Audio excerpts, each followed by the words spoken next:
السلام علیکم ورحمۃ اللہ وبرکاتہ۔ محترم دینی بھائیوں اور بہنوں اور عزیز طالبات، بسم اللہ الرحمن الرحیم و بہ نستعین۔ اس سے پہلے والے ویڈیو میں ذرا سی بات رہ گئی تھی، اس کو بھی مکمل کر دیتا ہوں، جس میں یہ بتایا تھا میں نے کہ میں سمجھتا ہوں اس میں مسلمانوں کی مصلحت اور ان کے مفاد کا خیال کیا جائے گا، تاکہ ان سے خطرات جو ہیں ٹل جائیں، انہیں خیر اور بھلائی اور امن و آشتی حاصل ہو، اور یہ بھی کہ دنیا میں اس سے ملک کی شہرت داغدار نہ ہو۔ شریعت اسلامیہ میں اس کی بہت گنجائش ہے، اس لیے مناسب ہی قدم اٹھانا چاہیے۔ یہ بات تو مکمل ہو گئی۔ اب یہ دوسری ایک حدیث ہے، مقروض کی نماز جنازہ، کہ آیا مقروض کی نماز جنازہ جو ہے شروع میں نبی صلی اللہ علیہ وسلم نہیں پڑھتے تھے، آپ نہ پڑھاتے تھے۔ وہ جو حدیث ہے کہ مقروض کی نماز جنازہ، امام مسلم رحمۃ اللہ علیہ نے اپنی صحیح میں حدیث نمبر 1419 نقل کی ہے کہ سیدنا ابو ہریرہ رضی اللہ تعالی عنہ سے روایت ہے، کہتے ہیں کہ نبی صلی اللہ علیہ وسلم کے پاس کسی ایسے مردے کو لایا جاتا جس کے ذمے قرض ہوتا، وہ مقروض ہوتا وہ شخص، تو آپ سوال کرتے کیا اس نے اتنا مال چھوڑا ہے جس سے اس کا قرضہ ادا ہو جائے؟ چنانچہ اگر بتاتے لوگ کہ ہاں چھوڑا ہے، تو اس کی نماز جنازہ آپ پڑھاتے تھے، ورنہ نہیں پڑھاتے۔ تم لوگ اپنے ساتھی کی نماز جنازہ پڑھ لو، آپ فرماتے دوسروں سے کہ تم لوگ پڑھ لو اس کی۔ اور جب اللہ نے فتوحات کا دروازہ کھول دیا تو آپ نے فرمایا میں مومنین کا ان سے زیادہ حقدار ہوں،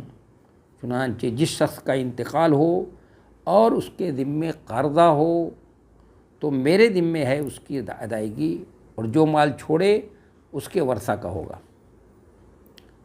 سیدنا ابو ہریرہ رضی اللہ عنہ کی دوسری روایت میں ہے کہ وہ نبی صلی اللہ علیہ وسلم سے روایت کرتے ہیں کہ آپ صلی اللہ علیہ وسلم نے ارشاد فرمایا جو مال چھوڑے اس کے ورثہ کا ہوگا، اور جو اس کے اہل و عیال ہوں تو وہ ہمارے ذمے ہے۔ اور تیسری روایت میں ہے کہ تم میں سے جو شخص قرض یا اہل و عیال چھوڑے تو مجھے بلائے، میں اس کا سرپرست ہوں۔ تو اب غور کرنے کی بات یہ ہے یہاں پر کہ نبی صلی اللہ علیہ وسلم اس مقروض کی نماز جنازہ نہیں پڑھاتے جو قرض چکانے کے لیے مال چھوڑ کر نہ جاتا ہو۔ لوگوں کا کہنا ہے کہ آپ کیسے اس شخص کی نماز جنازہ پڑھنا چھوڑ دیں گے جن کے قرض کی ذمہ داری خود لی ہے، اور اس کی بیوی بچوں کی خورد و نوش کی ذمہ داری لے رکھی ہو آپ نے بات کی حدیثوں میں، تو ایسا آپ کیسے کرتے تھے؟ تو اس کا جواب یہ ہے کہ نبی صلی اللہ علیہ وسلم شروع میں اس مردے کی نماز جنازہ نہیں پڑھاتے تھے جس پر قرض ہو اور اس نے اتنا مال بھی نہ چھوڑا ہو کہ جس سے وہ قرض ادا کیا جا سکتا ہو۔ در حقیقت آپ نماز جنازہ اس لیے نہیں پڑھاتے تھے تاکہ لوگوں کو زندگی میں قرض چکانے کے لیے ابھار سکیں اور وہ اس کے چکانے کی فکر کریں اور لوگ قرض کو ہلکا نہ لیں، اس لیے آپ صلی اللہ علیہ وسلم ایسا کرتے تھے، اور کسی سے اتنا مال قرضے پر نہ لیں جس کو وہ چکا نہ سکتے ہوں، کیونکہ اگر ایسا کریں گے تو وہ مرنے کے بعد نبی صلی اللہ علیہ وسلم کی نماز جنازہ سے محروم ہو جائیں گے، نماز سے محروم ہو جائیں گے۔ اس لیے جب آپ کے پاس فے کا مال آیا اور اللہ نے فتوحات کا دروازہ کھول دیا تو آپ نے فقراء اور مساکین کے لیے حصہ مقرر کر دیا، اور اسے مسلمانوں کا قرض ادا کرتے آپ، اور اس کی نماز جنازہ پڑھنا شروع کر دیا آپ نے۔ امام نووی رحمۃ اللہ علیہ مسلم کی شرح میں انہوں نے ابن قتیبہ سے اپنی کتاب تاویل و مختلف الاحادیث میں یہی وضاحت کی ہے۔ امام نووی رحمۃ اللہ علیہ نے مسلم کی شرح میں یہ وضاحت کی ہے جو میں نے جس کی وضاحت کی ہے۔ نبی صلی اللہ علیہ وسلم کا ارشاد ہے کہ صلو علی صاحبکم، اس ٹکڑے میں نماز جنازہ کا حکم ہے، اور نماز جنازہ فرض کفایہ ہے، فرض عین نہیں ہے، اس لیے آپ صلی اللہ علیہ وسلم ان سے کہتے تم پڑھا دو بھائی، لیکن شروع میں نہیں پڑھایا آپ نے، اس کے پیچھے حکمت اور مصلحت یہی تھی جو میں نے جس کی وضاحت کی ہے۔ اور بعد میں جب اللہ تبارک و تعالیٰ نے اس عطا فرما دی، فے کا مال آیا، مال غنیمت، تو آپ صلی اللہ علیہ وسلم نے ان کے حصے میں مقرر کر دیا اور اس سے ان کے قرضے کو چکایا ہے، اور پھر نماز جنازہ بھی پڑھائی ہے۔ اس لیے اس کو سمجھنا چاہیے۔ اس کتاب جو ہمارے سامنے تھی، اس کا آخری مسئلہ ہے پچھنا لگانے والا اور لگوانے والا۔ جو لوگ پچھنا لگواتے ہیں یا لگاتے ہیں تو آیا ان کا روزے میں، اگر رمضان المبارک کے روزے میں لگایا گیا ہے تو ان کا روزہ باقی رہتا ہے یا وہ روزہ جاتا رہتا ہے، یہ مسئلہ ہے۔ تو امام ابو داؤد رحمۃ اللہ علیہ نے اپنی صحیح میں نقل کیا ہے، حدیث نمبر ہے 2367 کہ سیدنا ثوبان رضی اللہ عنہ سے روایت ہے، وہ نبی صلی اللہ علیہ وسلم سے روایت کرتے ہیں کہ نبی صلی اللہ علیہ وسلم نے ارشاد فرمایا، پچھنا لگانے والا اور لگوانے والا دونوں ہی کا روزہ ٹوٹ جاتا ہے۔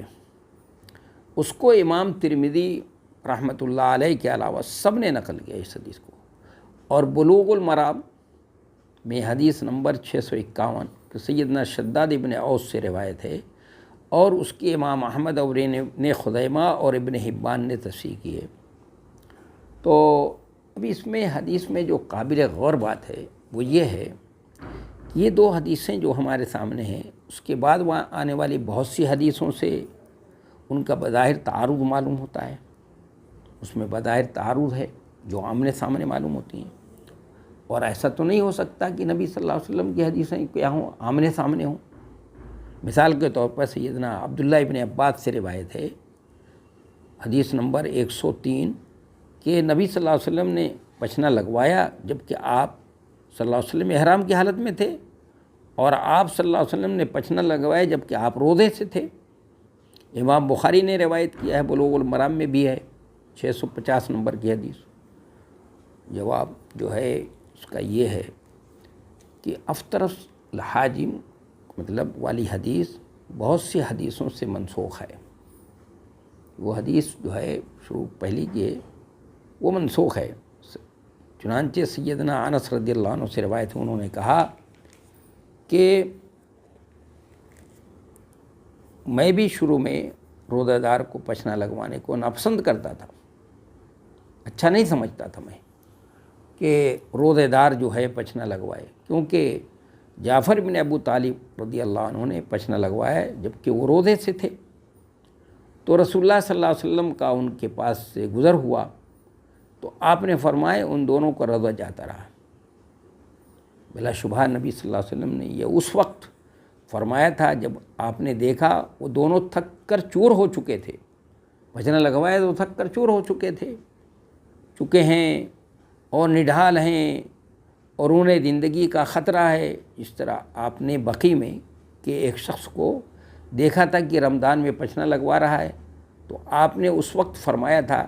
کہ ان دونوں نے اپنے آپ کو افطار کے لیے پیش کر دیا ہے یا اس کے قریب ہو چکے ہیں۔ تو پچھنا لگوانے والا وہ اس وجہ سے کہ وہ اس سے کمزور ہو جاتا ہے، اور رہا پچھنا لگانے والا تو وہ اس وجہ سے کہ اس کے حلق میں خون پہنچ سکتا ہے روزے کی حالت میں، جو کھینچتا ہے وہ تو ایک اس کی وجہ سے کہا ہے آپ نے۔ جیسے بہت سی حدیثوں میں ہے کہ سفر میں روزہ رکھنا جو ہے نیکی نہیں ہے، تو اس کا کیا مطلب ہے؟ اس کا مطلب یہ اس موقع پر فرمایا تھا کہ ایک شخص نے سفر میں روزہ رکھا تھا اور وہ ان کی حالت بہت خراب ہو گئی، تو ایسی کسی کے پچھنا لگوانے سے اگر اس کی حالت خراب ہو جاتی ہے اور وہ افطار بالکل نڈھال ہو جاتا ہے، کمزور ہو جاتا ہے، مجبور ہوتا ہے کہ وہ افطار کر لے، تو ایسے شخص کے لیے پچھنا لگوانا جو ہے جائز نہیں ہے، صحیح ہے۔ وہ افطار کا مطلب وہی ہے، ایک وہ جو توجیہ کی جا سکتی ہے، یہ کہیں گے ہم کہ وہ منسوخ ہیں ان حدیثوں سے۔ اور لگانے والا وہ اس لیے کہ رمضان میں اگر لگائے گا تو ہو سکتا ہے کہ خون کہ اس کے حلق میں پہنچ جائے اور اس سے روزہ اس کا جاتا رہے۔ یقینی بات یہ ہے کہ نبی صلی اللہ علیہ وسلم نے یہ اس وقت فرمایا ہوگا جب کہ آپ نے اپنی آنکھوں سے